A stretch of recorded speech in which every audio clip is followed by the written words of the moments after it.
എന്തെങ്കിലും പരിപാടിയുള്ള ദിവസം ഒരു ദിവസം പോകുന്ന പൊക്കേ നമുക്കറിയാൻ പറ്റത്തില്ല. അപ്പോൾ ഇന്ന് ഞായറാഴ്ച ഞങ്ങളെല്ലാവരും കൂടെ മൂത്തച്ഛൻ്റെ വീട്ടിലേക്ക് പോവാണ്. പോകാനിരിക്കുന്ന വഴി പകുതിക്കലിന് എണ്ണ തീർന്നിട്ട് വണ്ടി ഒന്ന് സ്റ്റക്കായിപ്പോയി. അപ്പോൾ എണ്ണ തീരാനുള്ള കാരണം എൻ്റെ അനിയനാണെന്നും പറഞ്ഞിട്ട് എന്നെ ലോക ചീത്തയായിരുന്നു അബി.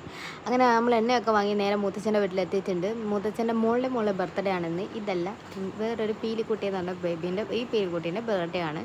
ഇതിനാണ് നമ്മൾ ഇന്ന് മൂത്തച്ഛൻ്റെ വീട്ടിലേക്ക് പോയത്. മൂത്തച്ഛൻ്റെ വീട് കൊയിലാണ്ടിയിലാണ്. അപ്പോൾ നമ്മളവിടെ എത്തിയത് കറക്റ്റ് സമയത്തായിരുന്നു. കേക്കൊന്നും കട്ട് ചെയ്തിട്ടുണ്ടായിരുന്നില്ല. നമ്മൾ പോയപ്പോൾ കേക്ക് വാങ്ങിക്കൊണ്ടിരുന്നേ ഉണ്ടായിരുന്നുള്ളൂ.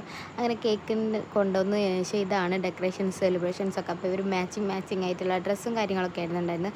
അത് കഴിഞ്ഞ് നമ്മൾ കേക്ക് കട്ടിങ് സെറമണിയിലേക്ക് കടന്നു. അപ്പോൾ കട്ട് ചെയ്ത് കഴിഞ്ഞിട്ട് അതിനുശേഷം നമുക്ക് എല്ലാവർക്കും കേക്ക് കിട്ടി. നമ്മൾ അതെല്ലാം കഴിച്ച് പിന്നെ കുറേ സമയം കഴിഞ്ഞപ്പോഴാണ് നമ്മൾ ഫുഡ് കഴിക്കാനിരുന്നത്. അങ്ങനെ നമ്മൾ ഫുഡ് കഴിച്ചത് ബിരിയാണി ആയിരുന്നു. നല്ല ബിരിയാണി ആയിരുന്നു. അതൊക്കെ കഴിച്ചതിന് ശേഷം നമ്മൾ കുറേ സമയം അവിടെ ഇരുന്നു.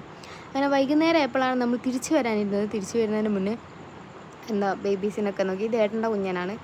അങ്ങനെ ബേബീസിനൊക്കെ നോക്കി മുത്തച്ഛനോട് എന്തൊക്കെയൊക്കെ അത് അബി പറയുന്നുണ്ടായിരുന്നു. അത് കഴിഞ്ഞിട്ട് എൻ്റെ പട്ടി ഷോ ആണ്. ഞാനൊരു പുതിയ ചൈനീസ് വാങ്ങി, മംഗൾസൂത്രം എന്ന് പറഞ്ഞാൽ അതിൻ്റെ ഷോ ഓഫാണ് നിങ്ങളിപ്പോൾ കാണുന്നത്. അതൊക്കെ കഴിഞ്ഞ് നമ്മൾ നേരെ വീട്ടിലെത്തിയിട്ടുണ്ട്. അപ്പോൾ ഇന്നത്തെ വീഡിയോ അത്രയേ ഉള്ളൂ. Thank you guys.